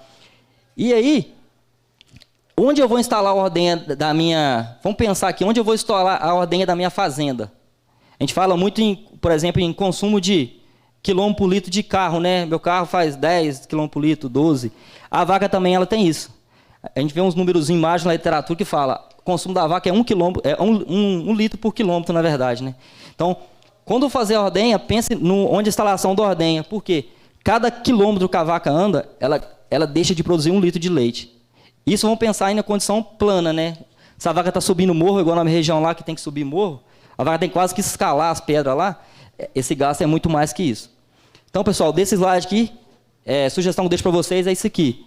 Vaca, ordenha rápida, 30 a 40 minutos depois do início da ordenha, aquele lote tem que estar no pasto, pastejando, e a ordenha tem que ser bem localizada. A ordenha tem que ser o mais próximo possível do pasto, dos piquetes. Outra coisa muito importante é o fornecimento de água. A gente não pode esquecer. Vaca em pasto produz calor, toma muita água. Então aqui é só um exemplo de consumo de litro de água a dia. Então pensando numa vaca de alta produção, ela pode consumir até 170 litros de água por dia. Então, fornecimento de água de qualidade para essas vacas é fundamental. Então, tem que ter bebedouro com água de qualidade, água limpa, possível lavar, não vou nem falar uma vez por dia, uma vez por semana, quanto de vezes mais vocês conseguiram lavar esse bebedouro, melhor. Isso aqui, consumo de água interfere diretamente em produção de leite. Então, água na saída da ordenha, água limpa, vaca saiu da ordenha, tem que ter água na saída ali para ela, água limpa de quantidade suficiente para todo o rebanho, com espaçamento adequado por vaca, onde que todas as vacas consigam ter acesso ao bebedouro, e com vazão adequada, não pode faltar água. Vamos pensar aqui que o ideal no sistema de piquete a pasto seria eu ter um bebedouro em todos os piquetes, né? Vaca tem que andar o mínimo possível para tomar água. Eu não posso fazer um piquete lá em Abaeté e ter um bebedouro d'água aqui na ordem aqui. Vaca não pode andar. Vaca vai tomar água, se for longe do piquete, ela não volta para o piquete pastejar. Então, vaca, a gente fala que no máximo 150 metros de distância do piquete da vaca até o bebedouro d'água dela. Ela não pode andar, caminhar distâncias longas. E aí, pessoal, a gente chega na suplementação do gado. Então, suplementação é outra coisa que é extremamente importante para gado de leite a pasto. A gente não pode errar aqui. E aí, comecei a ver alguns estudos na literatura que falava, por exemplo, produção de leite a pasto, somente capim-elefante, 13,4, capim-gordura, 12,3. Isso aqui, na verdade, nem existe mais, né, capim-gordura. Só na minha região lá mesmo. Coticross, 13,8, braquiária decúmbio, 10,4. Eu pensei, será que realmente que o pasto consegue fornecer isso aqui para a vaca produzir isso de leite? Então eu fui lá no NRC, que é o sistema que calcula a exigência dos animais, e aí simulei uma vaca de 550 quilos com produção de 10, 13, 15. Consumo dela de pasto, quanto de proteína ela consome, quanto de NDT, ou quanto de energia que ela consome. É isso aqui. Não, isso aqui é a exigência dela, na verdade. Aí eu peguei quanto que o pasto fornece de consumo, de proteína bruta e de energia. Resumindo para vocês aqui, em nenhum desses valores aqui, o consumo que ela consome do pasto consegue suprir a exigência dela. Então, esses valores aqui que fala que a vaca produz a pasto sem suplementação, tomem cuidado com isso. Talvez o vizinho falar, minha vaca dá 15 litros a pasto, não come nem 1 quilo de ração. Você fala, a minha está dando 20, está comendo 3. Então, a vaca está tirando a reserva corporal dela, a vaca não precisa só dar leite, ela tem que reproduzir, ela tem que entregar, vamos pensar na melhor situação, um bezerro ano. Então a gente precisa sim suplementar o gado. Por que suplementar o gado? Para suprir esse déficit de energia e de proteína entre o pasto e o que a vaca precisa. O pasto nunca será uma dieta totalmente equilibrada e balanceada para o gado. A gente precisa complementar essa dieta. Então, a suplementação com essa ração visa, então, suprir a deficiência nutricional de ordem tanto qualitativa, ou seja, de exigência de mineral, proteína, energia, e como também quantitativa. Então, o animal tem um consumo limitado de pasto. O animal não consegue comer 100 kg de pasto. Não, ele vai consumir, sei lá, 40, depende do peso e produção. A gente precisa suprir essa deficiência com o concentrado. E é uma prática muito importante para quê? Para aumentar a produtividade dos animais por área. E aí, por que fazer suplementação? A curto prazo, aumenta o consumo de matéria seca, aumenta a produção de leite. A longo prazo, aumenta a taxa de lotação, aumenta a reprodução, maior produção de leite por área. E aí, promove aumento de produção de leite individual por área e melhoria nos índices de fertilidade do rebanho. Então, além de aumentar a produção, o gado melhora a reprodução. Então, o gado animal tem déficit nutricional de mineral, energia e proteína. O pasto só não fornece mineral suficiente, por exemplo, que o gado precisa. Então, aí vem, qual tipo de ração usar? Até o Luiz comentou um pouquinho disso, né, Luiz? Qual ração eu vou escolher para o meu gado? Então, pessoal, depende muito do tipo de manejo do pasto, manejo de fazenda do pasto e o tipo de pasto. Manejo bom e gramínea adequada, geralmente o principal déficit que tem é energia. Então, a gente pode fugir daquelas rações convencionais de 24%, 26%, 22% de proteína bruta e vamos usar uma ração com menor teor de proteína bruta. Talvez o produtor pense, não, eu vou usar uma ração, o pessoal fala muito forte para o meu gado, vou usar uma ração 26% de proteína para o meu gado, e meu gado comendo um tifto aqui, ou mombaça bem manejado, com 18%, 22% de proteína bruta. A gente vai ter um excesso de proteína bruta nessa dieta.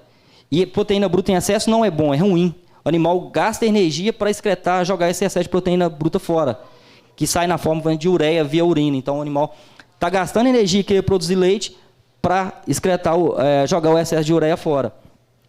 E aí, pessoal, hoje aqui, então, algumas rações, assim como o Luiz falou, até o pessoal da Leitíssimo, conversei com o Rogério ontem, o que eles usam lá na Bahia é Tifton, eles usam apenas milho e mineral na dieta das vacas deles, suplementação, porque o pasto é muito, muito bom. Então, hoje, pessoal, a Cooper Abaeté hoje, ela fez desenhou, Luiz aí, essas rações pensando no perfil da região, de gado a pasto. Então, hoje a gente tem as rações Nutripasto, 16% de proteína bruta, que é para um pasto, um pastejo muito bom, alto valor nutritivo, bom teor de proteína bruta.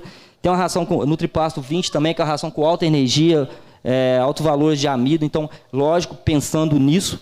Então, pessoal, gado a pasto bem manejado, vamos pensar, então, usar esse tipo de ração com mais energia para suprir esse déficit. Outra coisa importante, pessoal, tem se falado muito em uso para gado a pasto, é o uso de gordura, suplementação com gordura. Quando a gente coloca gordura na dieta de uma vaca, a gente consegue fazer com que essa vaca consuma muito mais energia, um maior consumo de energia, um menor consumo de matéria seca. Então, para a vaca digerir matéria seca, ela produz calor. Então, ela consome muita energia produzindo menos calor. A gente fala que a gente diminui o incremento calórico da vaca. E tem vários estudos mostrando isso já. Suplementação de gordura para a vaca pasto é aumento da produção de leite. Por quê? Faz com que a vaca consuma mais energia e produza menos calor. Então, ela aumenta a produção de leite. Nesse estudo aqui com gordura, com óleo de palma, a vaca aumentou 2,9 kg de leite dia e com 547 kg de leite a mais na lactação. Então, a gente associar, isso aqui é um outro estudo, então a gente associar uma ração com alta energia com a inclusão de gordura ou algo assim, então se torna muito interessante para gado de leite a pasto. Aqui também, comparando o tratamento controle, por exemplo, com gordura de palma, a vaca produziu saúde 6.000 kg de leite na lactação e produziu 7.328. São praticamente 1.300 litros de leite a mais na lactação. Então, queria só comentar um pouquinho isso. Então, da utilização de gordura para vaca de leite a pasto, é muito viável e vale muito a pena usar. Aí vem a pergunta também. Se eu vou dar ração para minhas vacas, eu tenho uma vaca de 25 kg de leite a pasto, comendo, por exemplo, 8 kg de ração. Como que eu vou dar essa ração para minha vaca? Qual horário eu vou suplementar essa vaca? E aí, pessoal, lembra que eu falei com vocês que o horário que a vaca mais pasteja é aqui? De 5 a 10 da manhã, 18 a 22, 23 horas? Então, nesse tipo de sistema, eu tenho que pensar o seguinte: suplementar minha vaca, sei lá, 2 kg na ordenha da manhã, 2 na ordenha da tarde, e eu tentar suplementar essa vaca aqui, ó, nas horas mais quentes do dia.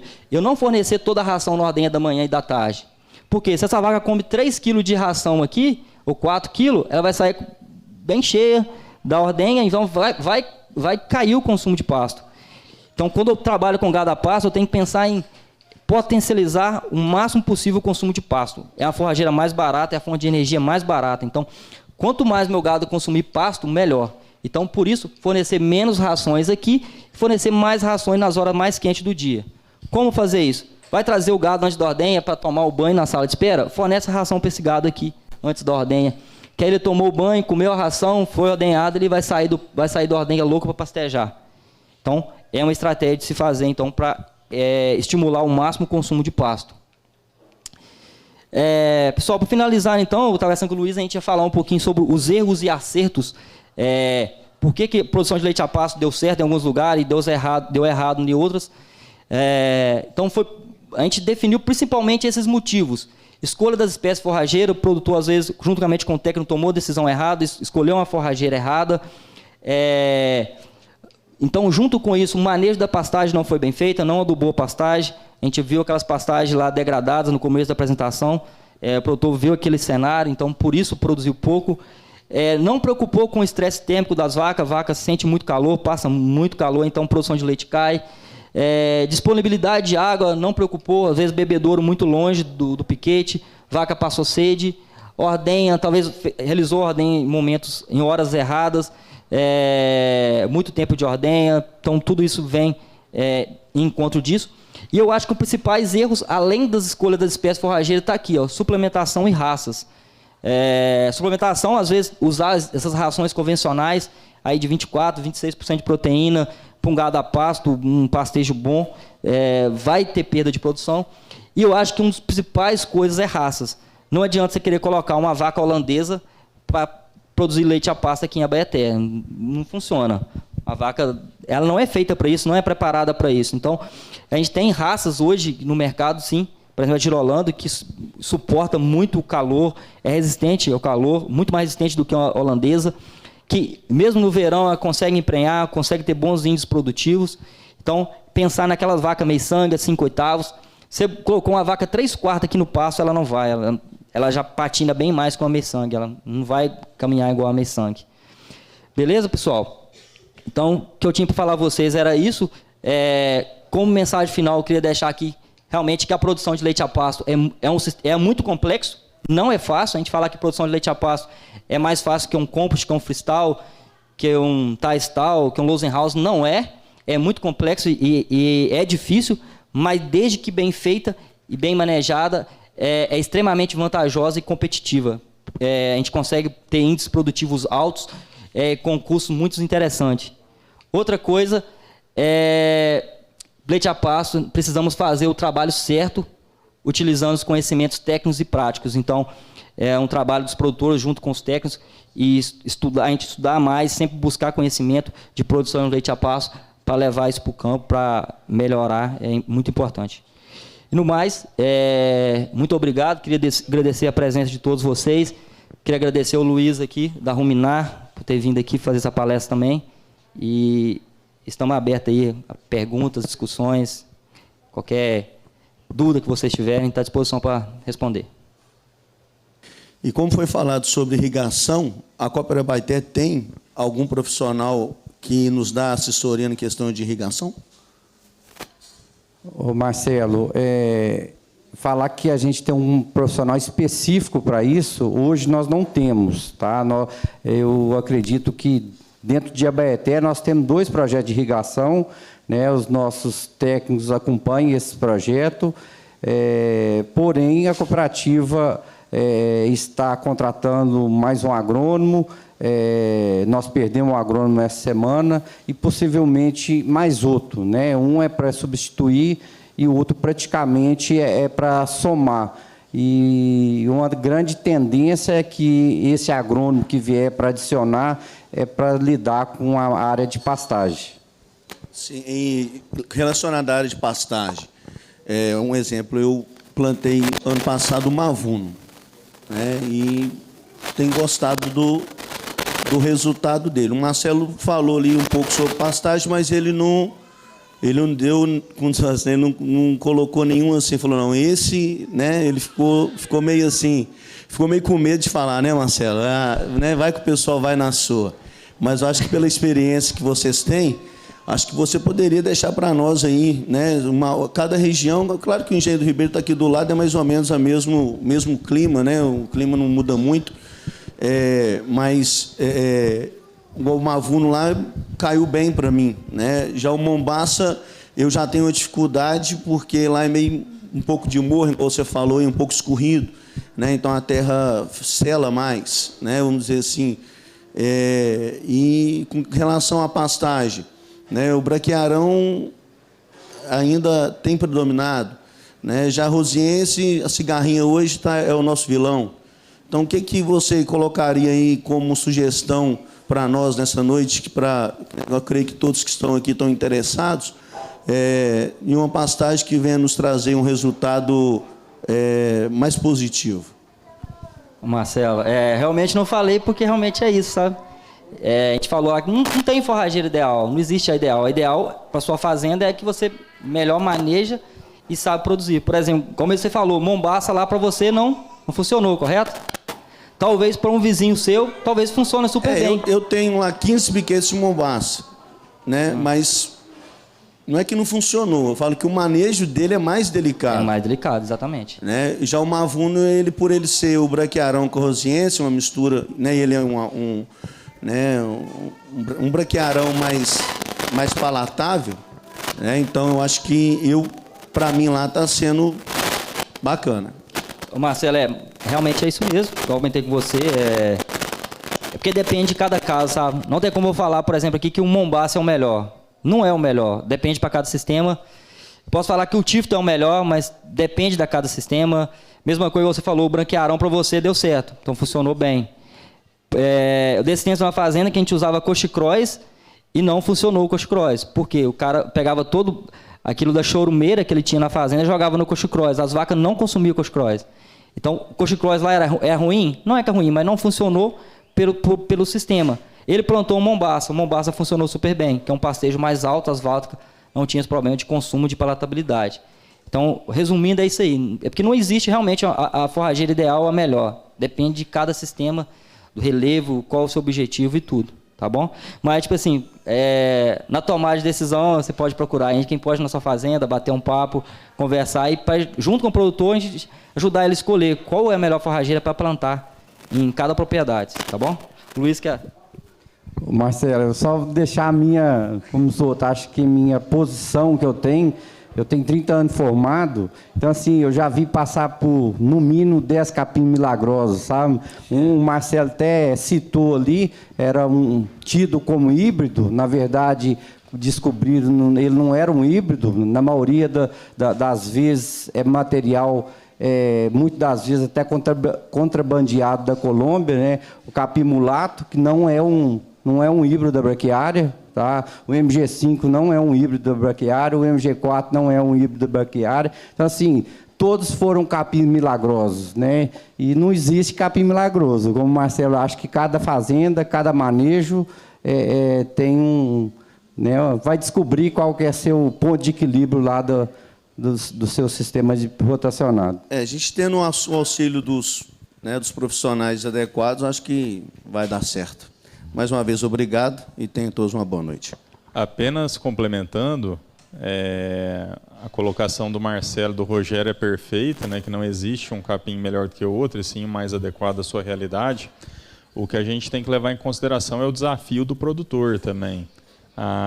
Uma das diferenças entre braquiárias e pânicos é a capacidade de resposta à adubação nitrogenada. As braquiárias ela tem uma resposta linear basicamente até 200 kg de N por hectare verão. E o pânico ele responde mais, subindo até 300 kg de N por hectare. Então, se você tem uma área pequena e o desafio de colocar mais vacas por hectare, nessa situação, um pânico, seja ele qual for, Mombaça, Tanzânia, outros híbridos, ele pode te atender melhor. Esse mês passado mesmo, a gente estava calculando uma taxa, uma adubação para um módulo de pastejo de Mombaça, em Palminópolis, Goiás. É uma cooperativa que eu também dou consultoria. E nós vamos colocar quase 7 unidades animais por hectare sem irrigação. Goiás é muito quente, né? Altitude baixa. O que o capim quer é calor, né? Calor, luz e água. Então, em Goiás, já perto do Vale do Araguaia, a gente está chegando próximo a 7 unidades animais por hectare. É muita coisa, sem irrigação, só que com uma dose de adubação nitrogenada muito pesada. E o pânico responde, ele tem essa capacidade. Para você ter ideia, lá o ciclo de pastejo do Mombaça está fechando em 14 dias.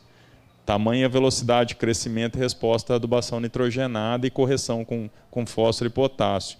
Então, é uma observação apenas, né? O seu desafio, a sua necessidade de lotação, você tem que tomar também um cuidado em relação às braquiárias e aos pânicos.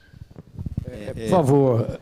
Só para que você entrou no assunto de questão de adubação, né? No caso hoje, né? Hoje, por exemplo, a Cooper Baité hoje não tem um adubo de cobertura, está em falta, né? Hoje o mercado tá assim e está caríssimo, né? Um saco de adubo hoje de cobertura R$ 254. Mesmo com esse valor, você colocou aí 300 quilos, eu colocando no pasto, né? Você acha que eu vou ter ainda um retorno naquilo ali, aquele estudo que você fez, que você apresentou, tá esse valor hoje atual? Sim, aquele cálculo que eu mostrei, eu considerei os valores atuais, né? Hoje nós temos aí uma ureia acima de R$4.000 a tonelada e com dificuldade para encontrar, como você mencionou, você está correto. Foi considerado isso. A única diferença é que naquele estudo eu considerei 5 unidades animais por hectare, que isso vai corresponder, descontando o consumo de ração, a 5,15 vacas por hectare. E esse exemplo que eu estou te dando em Goiás, lá nós vamos chegar a 8 vacas por hectare. Mas é dentro do número real, do custo real da adubação. Por favor, vocês... Isso, 40 kg de N por UA por hectare por verão, divididos. Lembrando que a aplicação nitrogenada deve ser dividida de 4 a 5 aplicações por verão.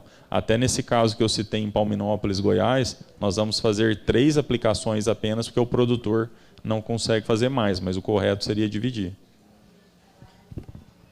Por favor, você sabe alguma coisa a respeito da semente MG12 paredão? Eu não tenho muito contato com ela. Marcelo, você tem? Rogério? Eu trabalhei muito pouco, não posso dizer. O pessoal gosta bastante dela. Em Goiás, no sul goiano, é uma fábrica que eu dou consultoria em Ipameri.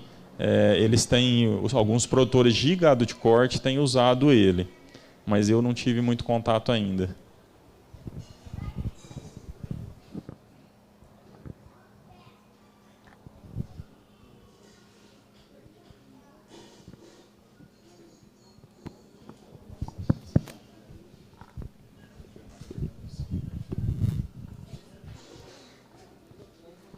Pessoal, mais alguma pergunta?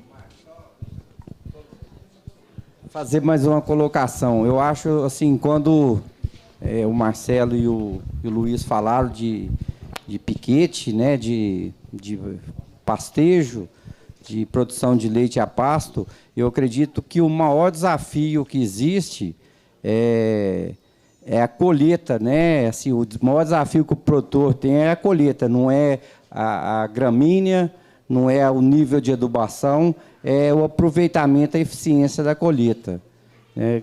Eu queria fazer isso só para fazer um adendo aí, porque acho que isso é importantíssimo. Às vezes as pessoas produzem volumoso e deixa passar do ponto, perder a qualidade.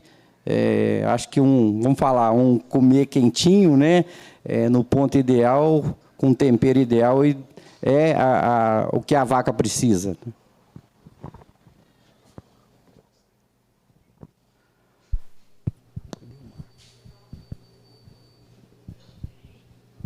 Pessoal, mais alguma pergunta?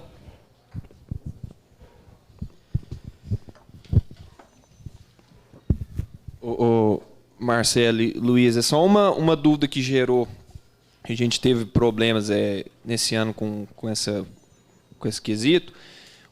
Qual que é a opinião de vocês a respeito dos tipos da ração, da alimentação, tanto da quanto da peletizada? Porque nós já aconteceu problema de aceitação de ração e tal, mas assim, questão da digestibilidade disso para o animal na época das águas, das secas, da mistura disso do volumoso, se quiser, queria que você uma opinião. Assim. Tá, eu vou falar uma opinião aqui, depois eu gostaria que o Luiz comentasse também, né, Luiz? De falar assim, nutricionalmente falando, não tem diferença a ração peletizada ou farelada, é a mesma composição, é a mesma ração. Questão de digestibilidade é a mesma. O que você pode ter um pouquinho de diferença é a questão de desperdício. Às vezes na ordenha, se fornece a ração na ordenha, a farelada tende a desperdiçar um pouco mais do que a farelada, mais que a peletizada. Mas questão nutricional não tem diferença nenhuma. É tudo igual, digestibilidade é a mesma. Não tem diferença, meu ponto de vista, assim. Quer falar uma coisa, Luiz? Comentar? Perfeita a colocação do Marcelo. Às vezes ocorre uma pequena confusão, o pessoal confunde muito ração peletizada com ração extrudada. A extrusão do milho, por exemplo, aumenta a digestibilidade do amido do milho. Então existe essa pequena confusão. A ração extrudada é mais digestível, produz mais leite? Sim. Agora a peletizada não. A peletizada apenas é a formação do pellet, como diz o Marcelo, nutricionalmente é igual.